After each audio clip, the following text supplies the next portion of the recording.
What's up, YouTube? This is Thanatos Prime again. I still got a little bit of energy left, and TF Fan 5000's video had me thinking. This is a challenge I wanted to do for about a year, if not a couple of months. And basically, the thing is, all of us collectors, we have memories associated with our figures. Some good, some bad. Hopefully for the good. But there's always like that one that, every time you look at him, you can't help but smile a little bit or just recollect in a good way. And I thought I would discuss, one special in my heart. I mean, there's a few that are close. I mean, one of which, this guy, technically I got for myself. I mean, my dad gave me the money, so it was my dad's like birthday gift to me. He didn't really even know what this was, but I got this for a killer deal. But since I got it for myself, he doesn't really count, but I had to mention him anyway. San Diego Comic-Con, Nemesis Prime. Scrolling on eBay one random day about 6 years ago, close to my birthday. And basically, I happened to scroll on this dude, $45 loose with the instructions included.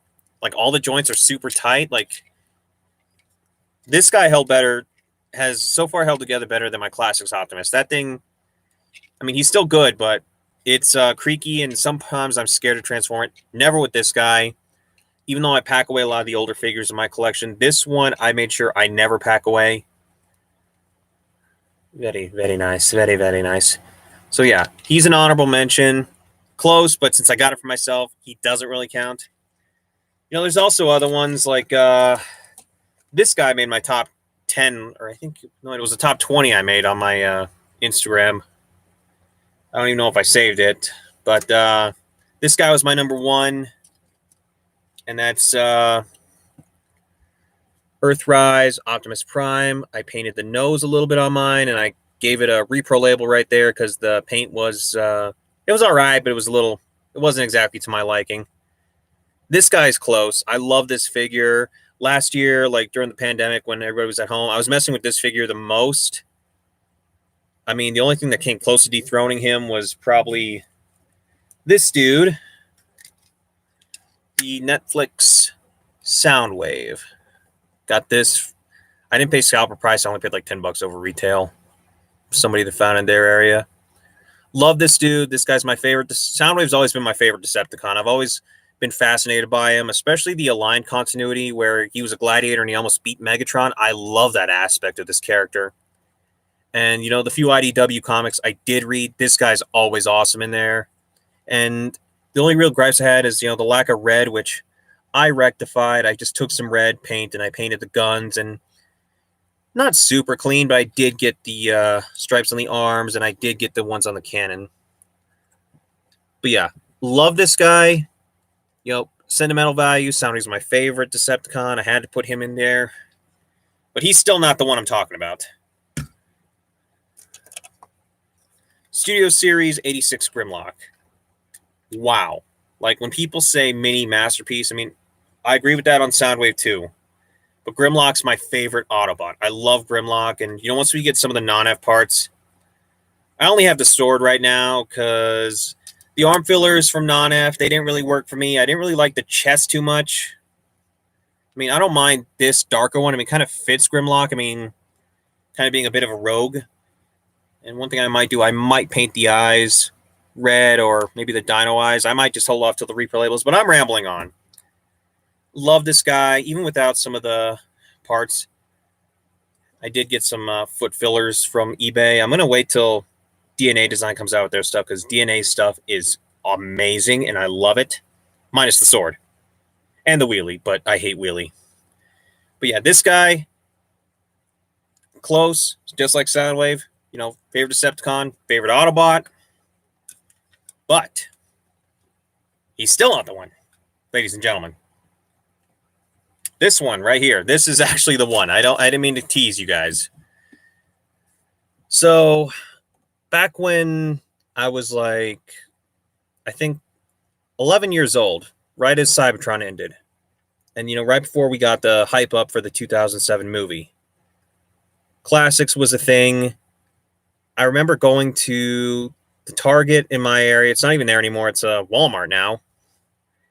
But this guy I always wanted for years and years. Or not years, but anyway, my grandma, my grandpa, before he passed away, we went to Target and I saw the classics figures. I mean, some of the figures I never saw. Like, I saw Bumblebee, I saw Mirage, I saw Optimus, never saw Megatron. I never even saw Starscream. But, you know, back then I was like one Megatron, one Prime, like so, unless it was like a really, really cool one. So I was content using Cybertron or Energon Megatron. But this guy in particular held something special in my heart. This guy was my very first introduction to the classic Seeker mold, character-wise. And that is Ramjet. Now, yes, this is the Earthrise one, but let me tell you why this character, not as much as Grimlock or Sound. I mean, it's Ramjet. He's never really been one of my top tens. I mean, he's always held a sentimental value in my heart, even though he's never really done anything big. I mean, minus that IDW comic where he died trying to overthrow Megatron. But I'm rambling on. Sorry. Last year during the pandemic, things were rough. I mean, I was lucky I was still able to work, thank goodness. But when I got this 2-pack, I remember I showed my grandmother. She smiled, and this is kind of what makes Ramjet, or this in particular figure, so special, or not just this character now. She looked at him, smiled. She's like, I remember him. She's never said that with all my figures that I've gotten and, you know, updated throughout the years. She remembers this guy. He was my introduction to the Seeker mold back then. I still love him. He's still my favorite of the Coneheads. But every time I look at this guy, he gives me that feeling. I'll get close with these other ones that I mentioned and a few others that are upstairs. But this guy, every time I see him or I think about him, it just puts a little smile on my face. Just because, you know, that one little thing that my grandmother said, she remembers this guy. Like, I won't lie. Part of this list is inspired by TFA 1024. How he said his mom loved Bumblebee. And, you know, that was something they had. Well, me and my grandma, we got Ramjet. And I'm always going to be a little bit thankful for this guy. But, yeah, that's the one figure that I hold close to my heart, or Spark, as said in the title. And I'm curious who you guys have. Like, do you have one? Do you have a couple? I'm curious what the memories are if you feel comfortable sharing them.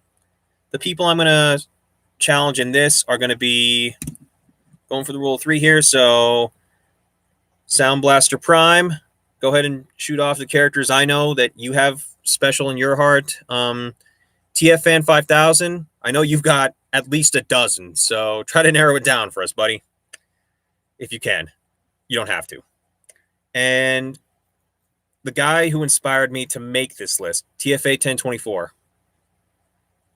That's basically it. You know, let's spread some positivity, spread some joy, spread some happy moments that you have with a figure in your collection. I'm legitimately curious.